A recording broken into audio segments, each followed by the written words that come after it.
근데 이제 사도 바울이 오늘 여기 보면은 이방인에게 가노라 이런.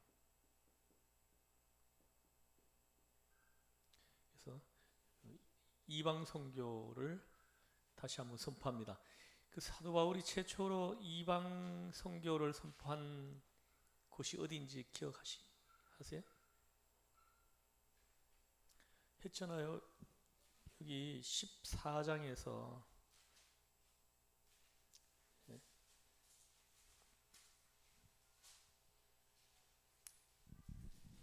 13장 13장 46절에 보면 끝에 우리가 이방인에게로 향하노라 이렇게 말씀합니다. 그러면서 47절에 이렇게 이사야 49장 말씀을 인용합니다.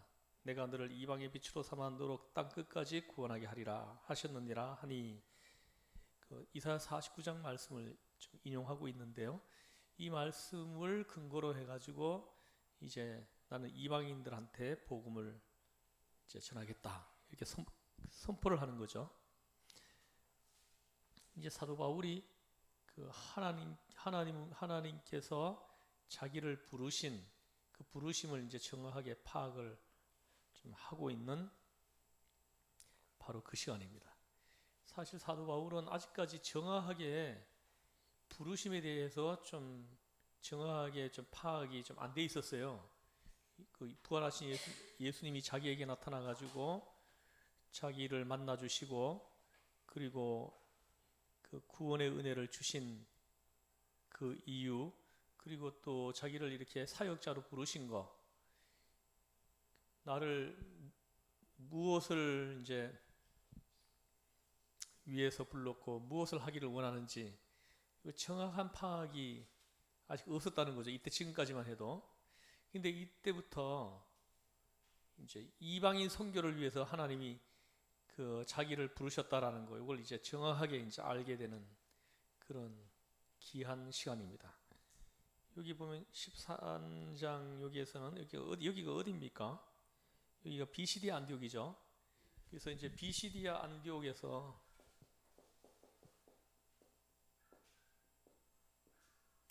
이방인 선교를 최초로 선포했다. 이것은 사도 바울이 이제 부르심을 정확하게 파악했다 이런 의미가 되는 거죠. 부르심을. 당시 이 안디옥이라는 곳이 여러 곳에 있었습니다. 이 안티오코스 로마의 황제의 이름을 따가지고 만든 도시예요. 신도시들입니다. 그래서 이쪽 수리아 안디옥, 안디옥 교회가 있었던 교회는 수리아 안디옥입니다. 여기는 비시디아 안디옥이라고 하는데 했습니다. 다시 18장으로 가면 18장을 가게 되면은 6절에 보면은 이후에는 이방인에게로 가리라 이렇게 말을 합니다. 좀 더 정확하게 확인을 했다는 거죠. 부르심을 좀 더 정확하게 하긴 했다. 제가 이제 저에게 성경을 배운 분들이 많은데 지금도 뭐 신대원에 다니고 있는 사람들이 있는데 지금 지난 토요일 날 결혼을 한 제자 한 사람도 있는데, 이 사람이 뭐 2주 전에 저에게 찾아왔었어요. 결혼한다고 청첩장하고 이렇게 들고 이렇게 왔었는데, 그때 잠깐 앉아서 차를 한잔하면서 이야기를 했는데, 얘기를 나누다 보니까는 부르심에 대해서 이렇게 얘기하는데,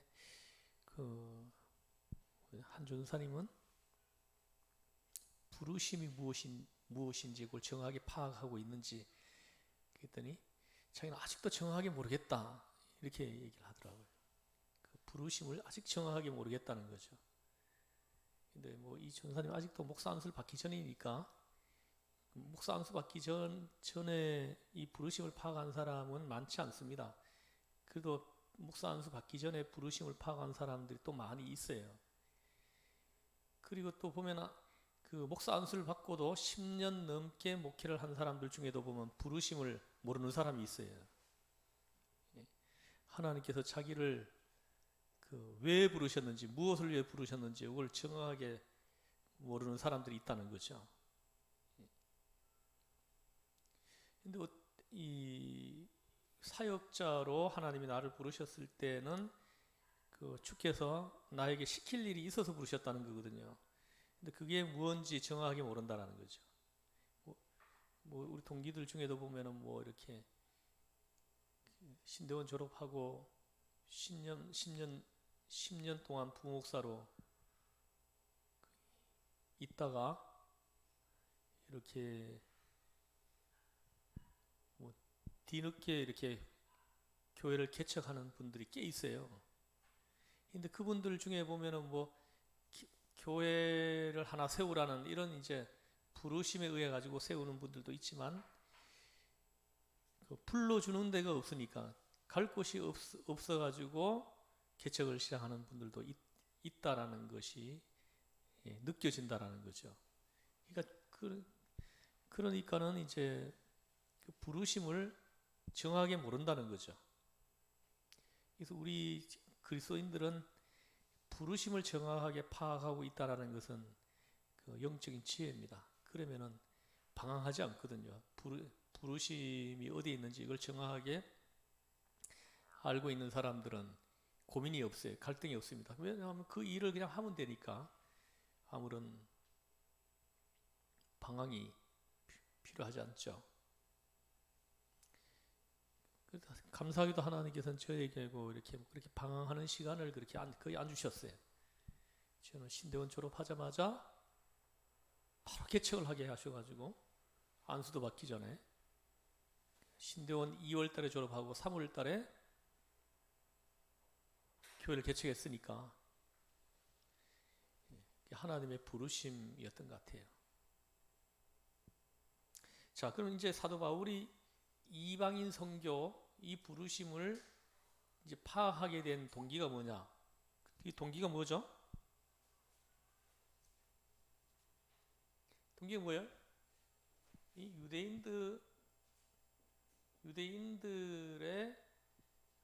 유대인들이 사도 바울이 복음을 전할 때 거부하는 거예요. 복음을 거부하는 겁니다.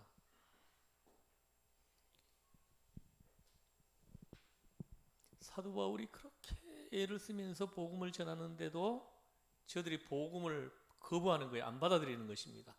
또 거부하고 안 받아들이는 차원이 아니고 해방을 합니다. 해방. 방해를 하고 박해를 합니다. 박해. 그래서 사도 바울이 기도를 많이 했겠죠. 도대체 왜 이런 일이 생기는가 이거에 대해서 하나님 앞에 엎드려 기도했겠죠. 그 기도하는 가운데 깨닫게 하신 거죠. 그래서 그런 가운데 기도하는 가운데 복음을 전해보니까 이방인들한테 복음을 전해보니까 이상하게도 이방인들은 복음을 잘 받아들이는 거예요. 그래서 사도 바울이 이제 거기에서 부르심을 이제 파악하는 거죠. 그래서 우리가 이 부르심을 하나님이 그냥 음성으로 얘 누구야? 너는 노숙자들을 위해서 내가 불렀다. 이렇게 딱 정확하게 딱 말을 해주면은 그냥 노숙자 사역하면 되잖아요. 그죠? 고민할 게 없어요. 또 누구야? 너는 고아원 사역을 해라 하면서 딱딱 정해주면은 뭘 해야 될지 고민할 거가 하나도 없죠. 그냥 하면 되는 거죠. 근데 제가 지금 이렇게 말씀을 연구하고 좀 목회자로서 이제 목회를 하는 가운데 깨닫는 것은 하나님께서 그렇게 정확하게 딱 말해주지 않는다라는 거예요. 이제 어떤 사람은 어느 날 말씀을 읽는 도중에 말씀을 통해 가지고 부르심을 파악하는 사람이 있어요. 그 조지 물러 목사님 같은 분이 대표적인데 그분이 그 시편 68편 말씀을 어느 날 읽고 묵상하는 가운데 고아들을 위해서 자기를 불렀다. 이걸 이제 그때 깨달은 거예요. 그래서 이 조지 물러 목사님이 고아원을 만들어서 평생 동안 그 고아들을 돌보고 키우는 그 사역을 했다는 거죠. 그래서 이 말씀을 통해서 이제 부르심을 이렇게 파악해서 안다는 거죠.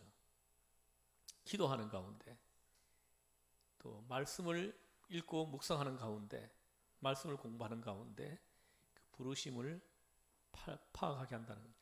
어떤 또 사람들은요, 어떤 사람 같은 경우에는 어릴 때 그 부르심에 대한 이해도 없을 때 좀 이렇게 하나님께서 이끌어 가시는 사람이 있어요.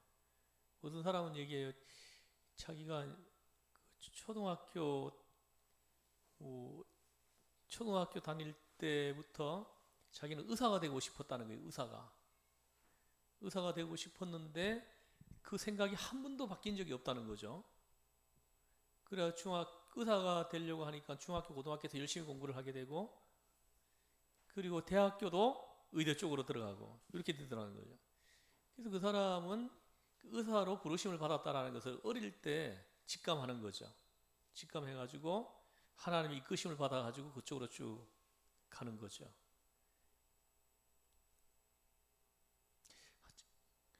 하나님께서는 저에게는 그 목사로서 부르심을, 저는 초등학교 다닐 때 하나님께서는 저에게 이렇게 주셨다. 저는 그렇게 해석을 합니다.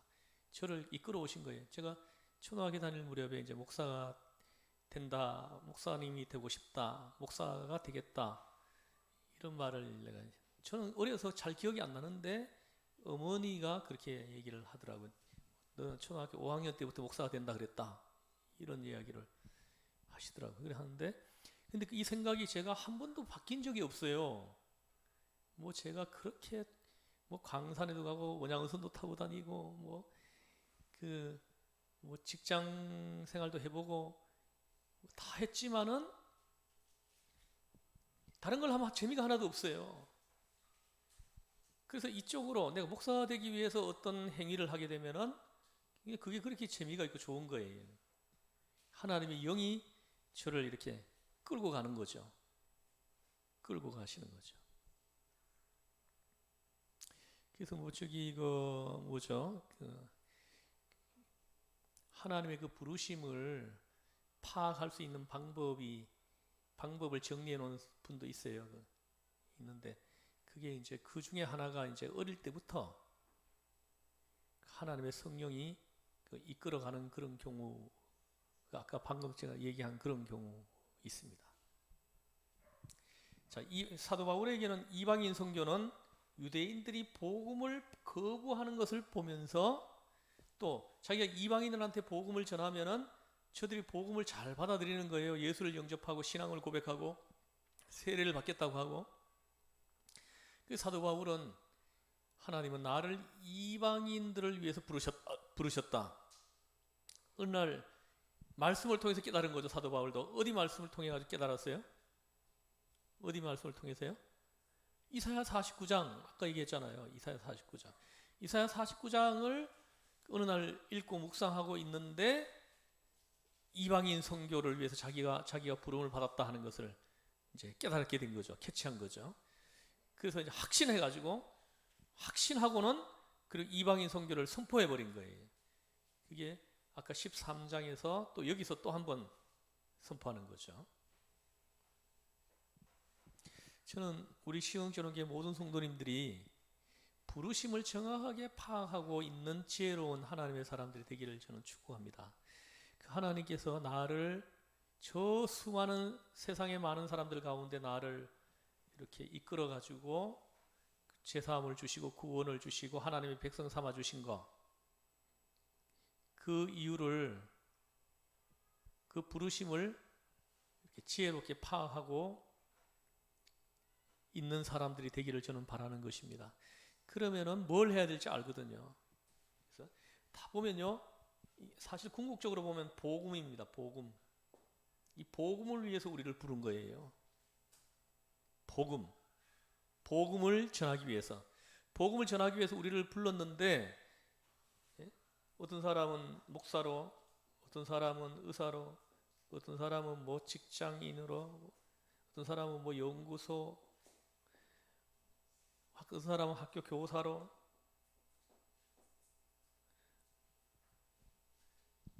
도구가 다 다를 뿐이지 우리에게 주신 사명은 하나예요. 복음이에요. 복음. 이 복음을 위해서라는 거죠. 그래서 우리에게 주신 모든 것들이 이 복음을 위해서 우리한테 주어졌다라는 이런 마인드가 필요합니다. 그래서 이 복음을 위해서, 복음을 전파하는데 한 영혼이라도 더 구원시키기 위한 그곳에다가 나에게 하나님이 주시고 맡긴 것들을 사용해야 된다는 거죠. 어떤 사람은 이렇게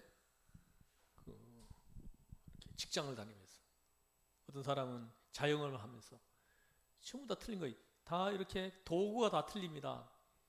도구가 다 틀리는데 목적은 하나라는 거죠.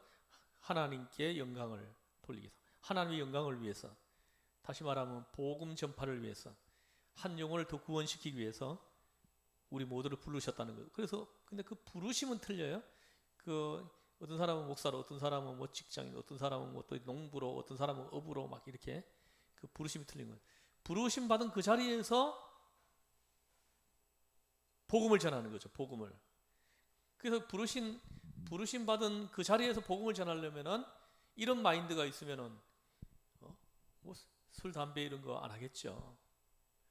술, 담배를 하면서 어떻게 전도를 합니까? 복음을 전할 수가 없어요. 영혼 구원시키는 그 사역을 할 수가 없죠. 그리고 또 이 사명을 이걸 깨닫지 못하면은 내가 가지고 있는 재물 뭐 이것들을 전부 다 자기를 위해서 다 쓴다라는 거예요. 자기 인생을 사는데 다 쓴다는 거죠.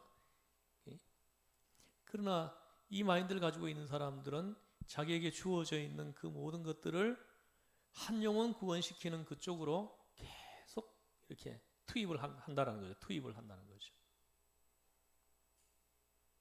그래서 우리 교회도 매주마다 성경음 하시는 분들이 계시잖아요. 이 마인드를 가지고 있기 때문이다. 내가 몸으로 가지는 못하지만은 물질로라도 이렇게 선교에 동참하려고 하는 그런 이제 마인드에서 비롯되는 거죠.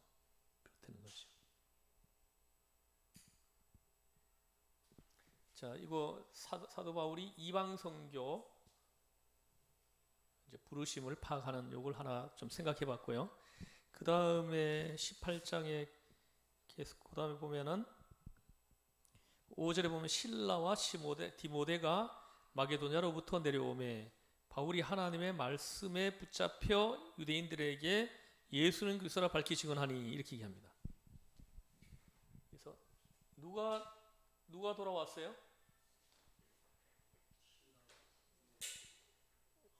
실라와 디모데입니다.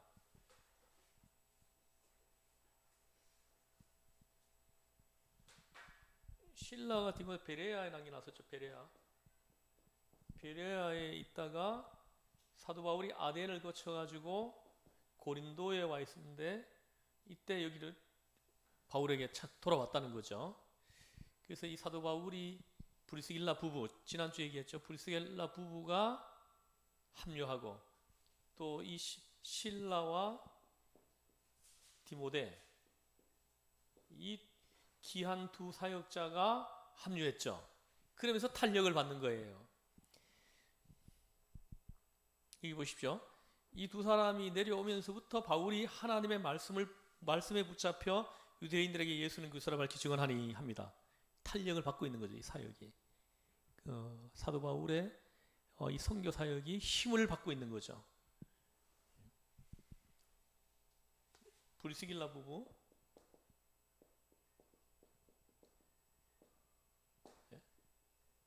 이 사람들이 합류하면서 복음 사역의 탄력을 받기 시작하는 거죠. 지난주에도 얘기했지만 사도 바울은 아덴에서 선교 실패를 했습니다. 실패를 하고 고린도에 와서 심한 영적 눌림이 있었어요. 그래 나가서 전도하는 것도 두렵고 그랬었거든요. 그랬는데 이제 이 네 사람이 합류하면서 다시 이제 담대함이 이렇게 생겨난 거죠. 목회를 해보니까 제가 이제 이 사도 바울의 이 심리와 이 감정, 이 모든 것들을 충분히 짐작이 가요. 저도 그런 경험을 해보거든요. 좋은 사람들이 합류하면요, 그 목회가 탄력을 탁 받는 거죠. 탄력받는 거예요.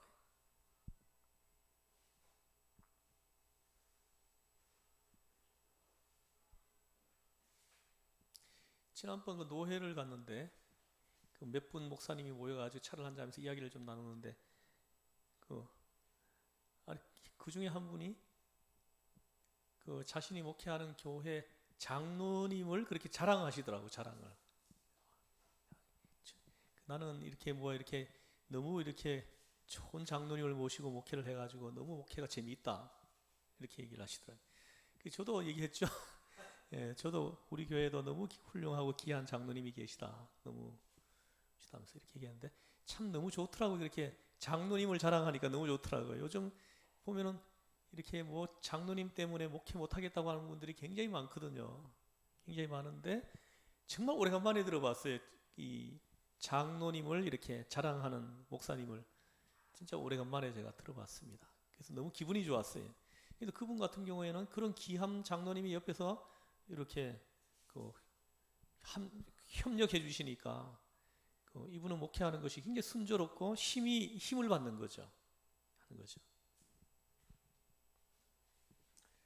자, 브리스길라 부부, 실라, 디모데, 사도 바울에게는 아주 핵심적인 동역자들입니다. 이 사람들이. 특히나 이제 브리스길라 부부를 조금 더 얘기하면, 브리스길라는 부인입니다. 브리스길라가 부인이고 아굴라가 남편이에요. 남편인데 브리스길라 부인의 이름을 앞에 씁니다. 항상 보면 한 군데가 빼고는 다 계속 부인의 이름을 앞에 써요. 남편의 이름을 뒤에 쓰고, 이 동양적 사고로 볼 때 이거는 좀 뭔가 정서적으로 안 맞아요. 이 동양적 사고로 볼 때는 부부의 이름을 쓸 때는 보통 남편의 이름을 앞에 씁니다. 남편의 이름을 뒤에 쓰는 경우가 흔치 않아요. 근데 이 브리스길라 부부 두 사람인 경우에는 부인 이름을 항상 앞에 쓴다라는 거죠. 이거는 이제 부인이 이제 사역자라는 거죠. 부인이 전문 사역자라는 걸. 중국에도 가보니까, 가정교회 가보니까 부인이 전문 사역자인 사람들이 꽤 있어요. 남편은 일하고 바깥에서 일하고 부인이 전문 사역자예요. 그래서 설교도 하고 다 하는 겁니다.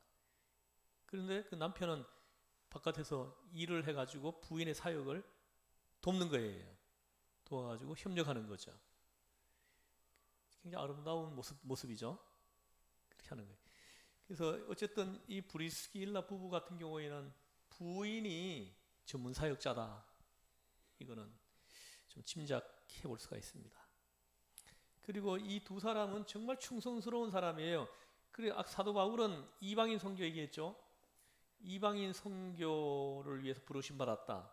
이 브리스길라 부부는 이방인 선교를 위해서 부르심 받은 바울을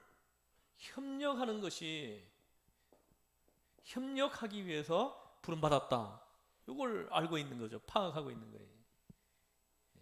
이 두 부부는 사도 바울을 돕기 위해서 부름 받은 사람이다, 이걸 정확하게 파악하고 알고 있었습니다. 보십시오. 그래서 사도 바울이 에베소로 가잖아요. 2차 선교 여행 마지막 선교지가 에베소를 거쳐가지고 예루살렘으로 갑니다.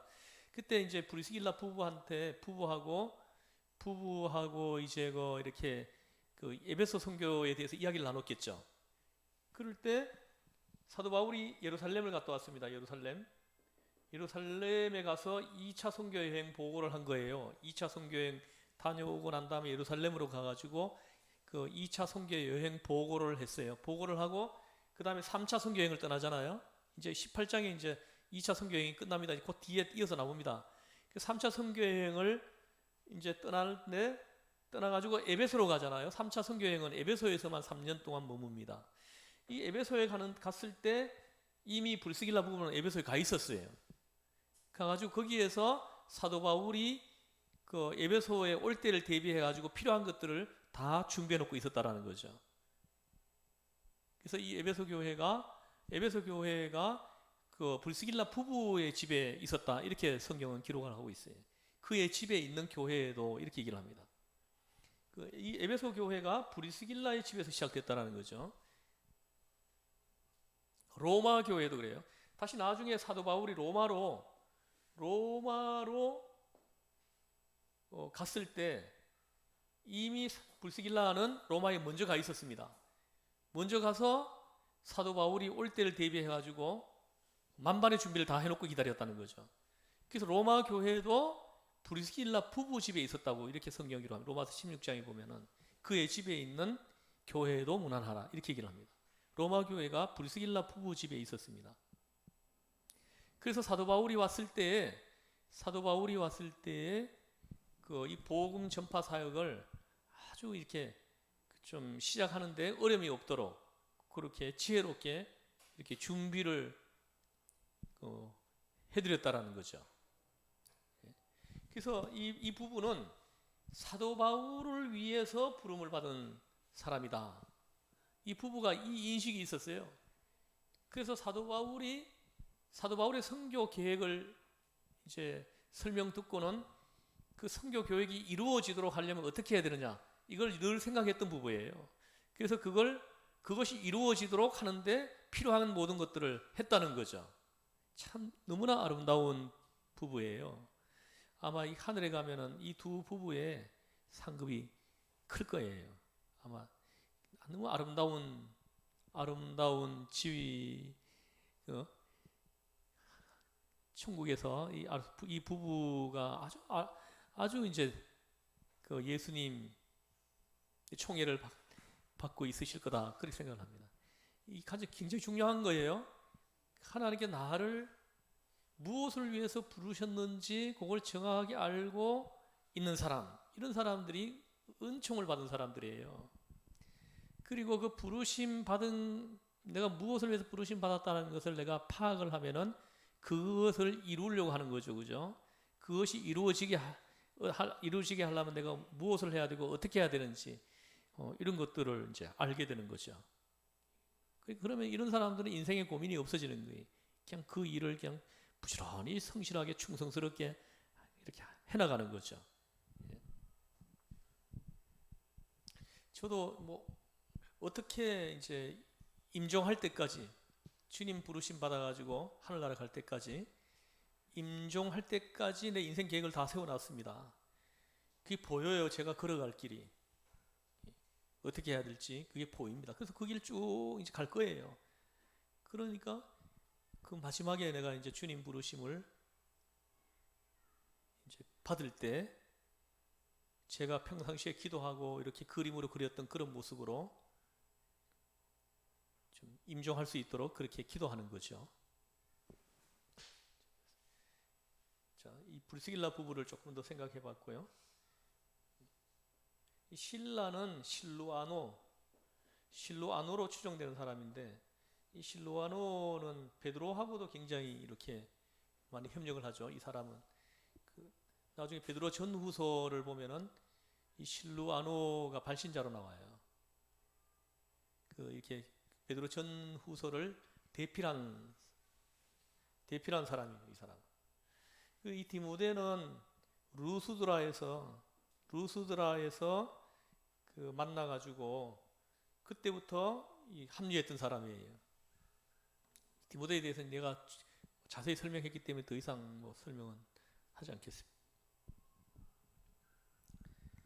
그래서 요 네 사람이 사도 바울에게 합류하면서 사도 바울의 사역이 탄력을 받기 시작했다라는 거, 이렇게 기해야 됩니다.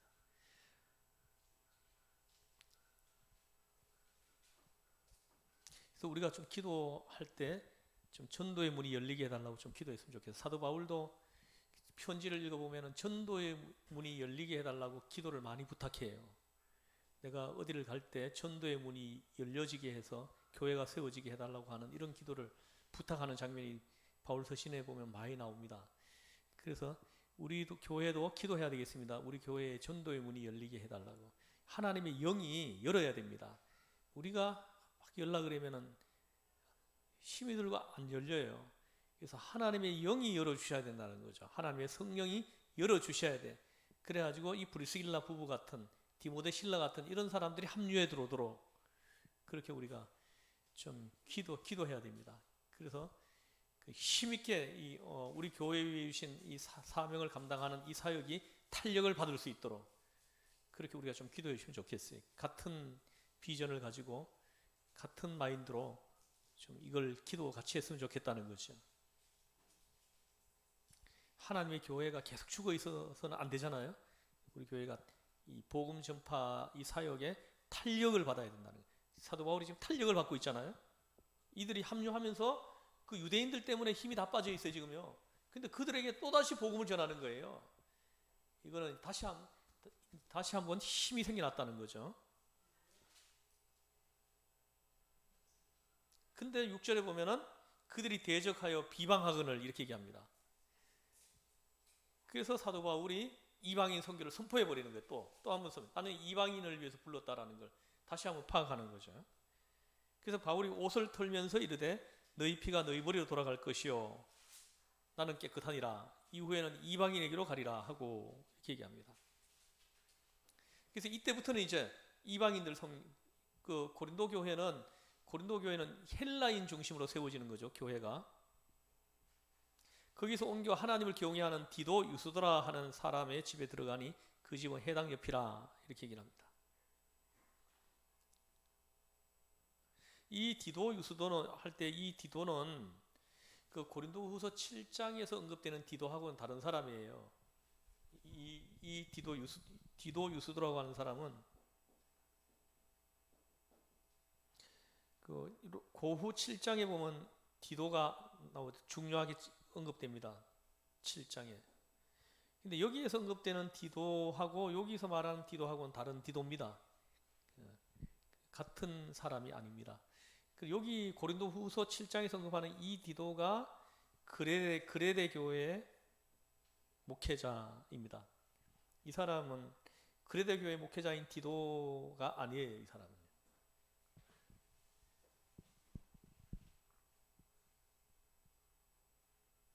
근데 8절에 보니까 또 해당장 그리스보가 온 지방과 더불어 주를 믿으며 수많은 고린도 사람도 듣고 믿어 세례를 받더라. 할렐루야. 아멘. 이제 복음이 힘이 막 생기는 거예요. 복음 전파에 힘이 막 생기라는 거죠. 해당장이 예수를 영접했어요. 이 사람은 굉장히 고린도 교회에 중요한 사람입니다. 이 그리스보가. 사도 바울이 고린도 교회를 세울 때 하신 말씀 중에 나는 세례를 주기 위해서 부름을 받은 사람이 아니다. 나는 복음을 전파하기 위해서 부름받은 사람이다. 이렇게 얘기를 해요. 어디에 나옵니까? 이렇게 말씀하시는 내용이. 나는 세례를 주기 위해서 부름받은 사람이 아니요 복음 전파를 위해서 부름받은 사람이다. 이렇게 말씀하시는 곳이 있는데 기억이 안 나세요? 힌트 드릴게요. 고린도전서 몇 장에 나올까요?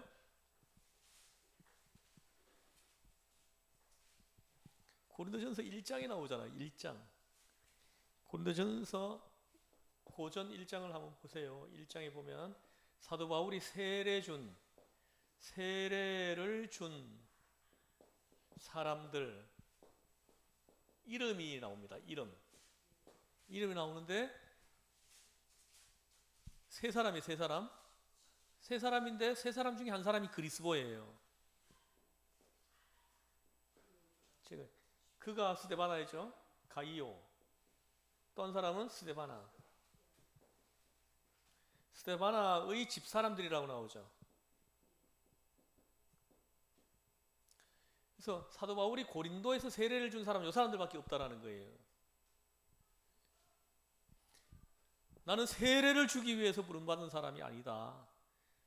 복음을 전파해서 영혼 구원시키기 위해서 부름받은 사람이다. 이거죠. 근데 그러면서 언급한 사람이 세 사람밖에 내가 세례를 안 줬다는 거예요. 여기서 그리스보는 바로 이 사람입니다. 그리스보. 고린도전서 1장에서 내가 세례 준 사람으로 언급한 그 그리스보하고 동일 인물이에요. 이 사람은요. 동일 인물입니다. 고린도 교회 교인이에요.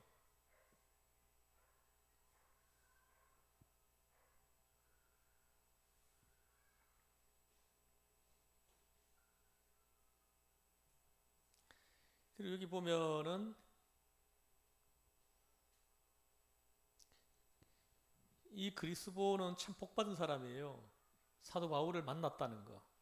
이게 큰 축복이었어요. 우리가 인생을 살면서 누구를 만나느냐에 따라서 인생이 달라질 수가 있습니다. 어떤 사람은 보면은 제가 이렇게 뭐 이야기를 나누다 보니까 뭐 어떤 사람이 얘기를 해요. 어떤 사람이 그 청년이었을 때 한 이성을 만났다는 거죠. 한 이성을 만나가지고 연애를 했는데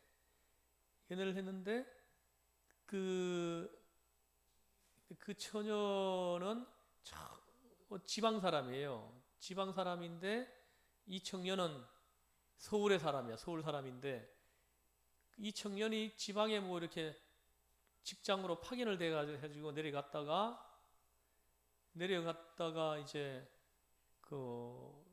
거기서 있는 동안에 만난 사람이라는 거죠. 만나가지고 두 사람이 뭐 한 몇 년 교제를 했대요. 교제를 했는데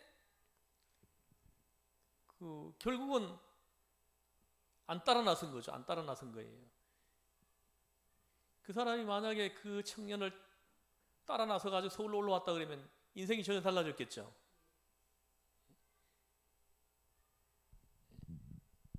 그래서 그때 내가 그 사람을 따라 나설 걸 또 뭐 이렇게 이제 좀 아쉬워하는 그런 사람들 많이 있죠. 그랬으면 내 인생이 바뀌었을 텐데 하는 거죠. 그래서 좋은 사람을 만나 놓고도 그 기회를 상실하는 사람들이 굉장히 많아요. 정말 중요한 부분입니다. 내가 누구를 만나느냐에 따라 가지고 내 인생이 달라질 수 있기 때문에 굉장히 중요한 거예요.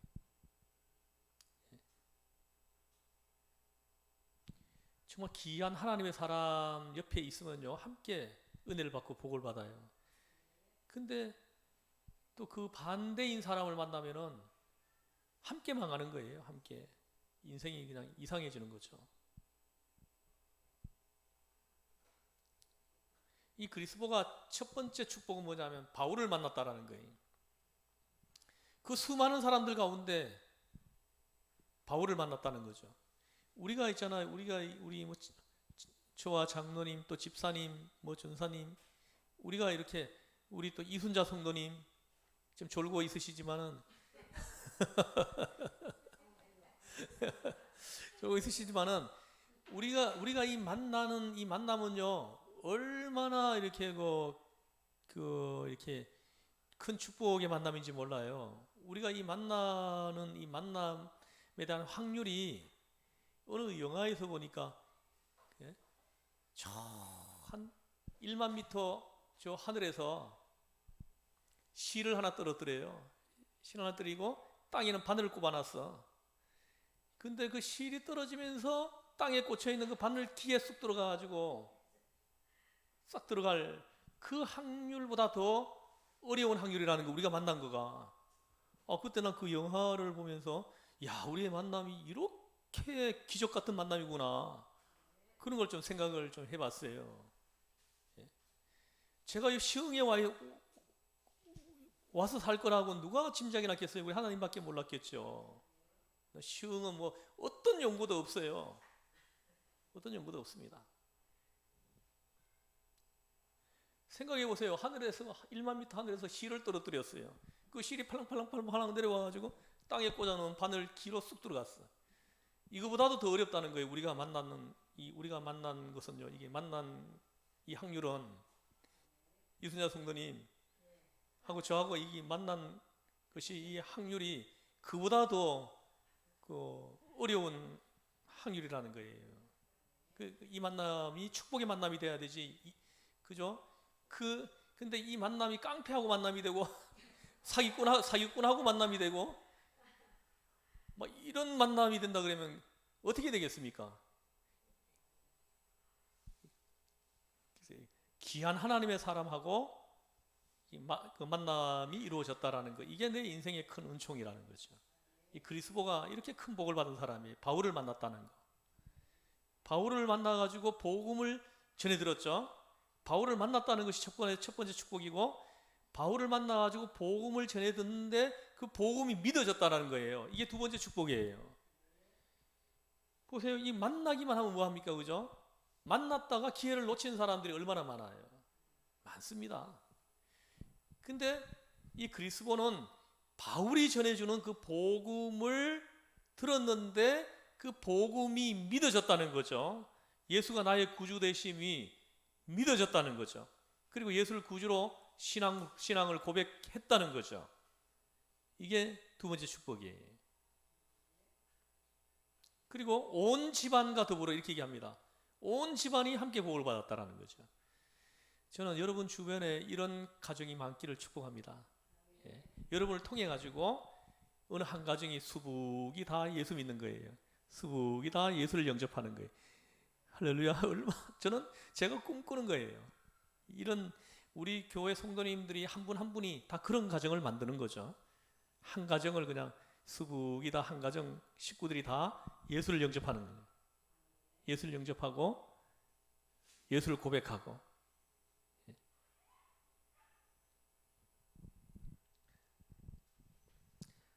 아까 우리 부른 찬송 빈들의 마른 풀같이 시들은 나의 영혼 주님의 허락한 성령 내게도 주옵소서. 할렐루야. 우리 어머니가 늘 불렀던 찬송 중에 하나이게요. 빈들의 마른 풀같이 시들은 나의 영혼 봄비로 내리는 성령 내게도 주옵소서. 가물어 메마른 땅에 단비를 내리시듯 성령의 단비를 내어 새 생명 주옵소서. 할렐루야. 할렐루야. 예. 여러분에게 하나님의 성령을 풍성하게 부어주시기를 축복합니다. 예.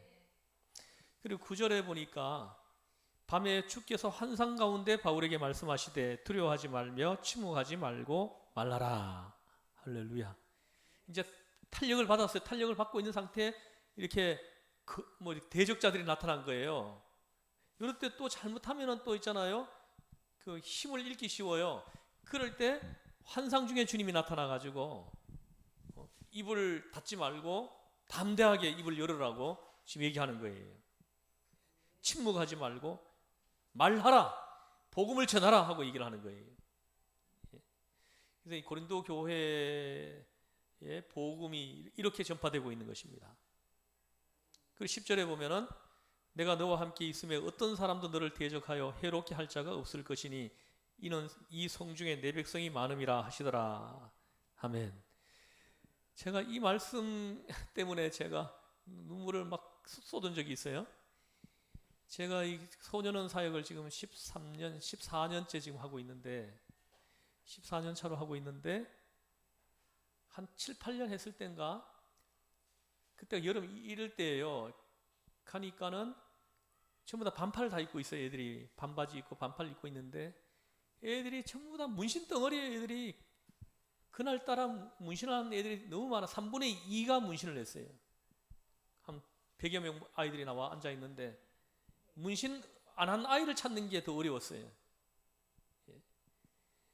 근데 그걸 보면서 복음을 전하는데 애들이 그냥 복음을 안 받아들이는 거예요. 막 옆에 애들하고 막 장난치고 뭐 그냥 그날따라 그냥 너무 이게 힘든 거예요. 제가 그래서 나중에 내가 깨달은 거지만 기도를 내가 많이 안 하고 왔구나. 이걸 나중에 좀 깨닫긴 했는데 기도 많이 하고 가면 또 애들이 또 잘 듣는 날도 있어요. 근데 그날 이제 제가 아이들을 복음을 전하는데 하나도 안 듣고 그냥 뭐 자꾸 엉뚱한 짓 하고 하는 거 보면서 이 아이들한테 희망이 없다.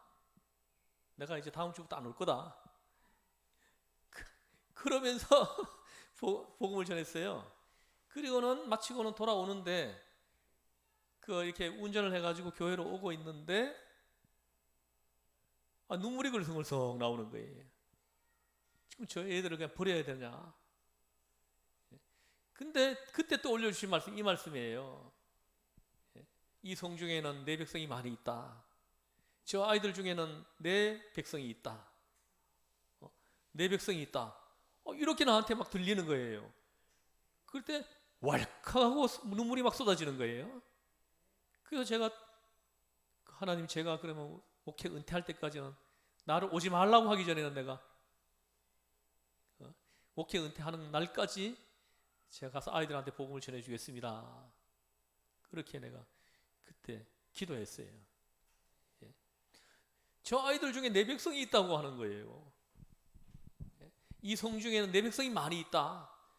너는 복음 전하는 걸 멈추지 말고 담대하게 복음을 전하라고 지금 이렇게 얘기하는 겁니다. 여러분, 이 말씀을 하나님의 음성으로 다 들으실 수 있길 바랍니다. 여러분들 주변의 사람들한테 그 입을 열어서 복음을 전하는 거, 예수님을 전하는 거 여러분 멈추지 마세요. 예. 박해가 있더라도 담대하게 말하세요. 해가지고 이렇게 한 사람이라도 영혼 구원시키기 위해서 우리가 할 수 있는 모든 일들을 하라는 거죠. 예. 지금 사도 바울에게 하나님의 환상 중에 나타나가지고 지금 주시는 메시지예요. 그리고 난 다음에 11절에 보면 1년 6개월을 머물며 이렇게 얘기합니다. 1년 6개월 동안 그들 가운데서 하나님의 말씀을 가르치니라 이렇게 얘기합니다. 그래서 이 가르치는 사역을 일단은 전도해가지고 앉혀놓으면은 가르치는 사역을 했다는 거죠. 이게 굉장히 중요한 거예요. 이 교회 사역 중에 굉장히 귀한 사역입니다. 전도하고 그 다음에 가르치고, 이 가르치는 게 제자 훈련시키는 거거든요. 제자 삼는 거거든요. 그래서 지키는 데까지, 지킬 수 있는 데까지 가르치는 거죠. 끊임없이 반복해가지고 가르치는 거예요. 그렇게 해가지고 그 사람이 생활 속에서 들은 말씀들을 지키는 데까지 이끌어주는 거죠. 여기까지 교회가 해줘야 된다는 거죠. 그게 우리의 사명이에요. 이게 있잖아요. 모든 민족을 제자로 삼아 아버지와 아들과 성령의 이름으로 세례를 베풀고 내가 분부한 모든 것을 가르쳐 지키게 하라. 제자 삼고 세례 주고 그리고 가르치고 지키게 하라. 지키는 데까지 이끌어줘야만이 사명이 완료되는 거예요. 사명이 완수되는 겁니다. 그래야 한 사람 전도한 거예요. 그래서 1년 6개월 동안 여기 머물면서 끊임없이 가르쳤다는 거죠. 그래야 저들이 이제 교회를 스스로 세워가지고 갈 수 있도록 그렇게 제자 삼는 훈련을 하는 거죠. 1년 6개월 동안 머물면서 데살로니가 전서와 데살로니가 후서를 기록했어요. 이때 기록한 겁니다. 자, 기도하겠습니다. 하나님 아버지, 사도 바울이 2차 선교 여행 중에 들렸던 고린도에서 있었던 말씀을 우리가 묵상했습니다. 하나님 아버지, 복음을 향한 사도 바울의 그 열정을 우리 시흥전원교회가 받게 해주시고 우리 시흥전원교회가 복음 전파의 그 열정을 받아서 우리 시흥전원교회가 복음 전파에 목숨을 걸고 덤비는 축복의 교회, 충성스러운 교회, 은혜의 교회가 되게 하여 주시옵소서. 우리를 죄에서 구원하신 예수님의 이름으로 기도드리옵나이다. 아멘. 하늘에 계신 우리 아버지,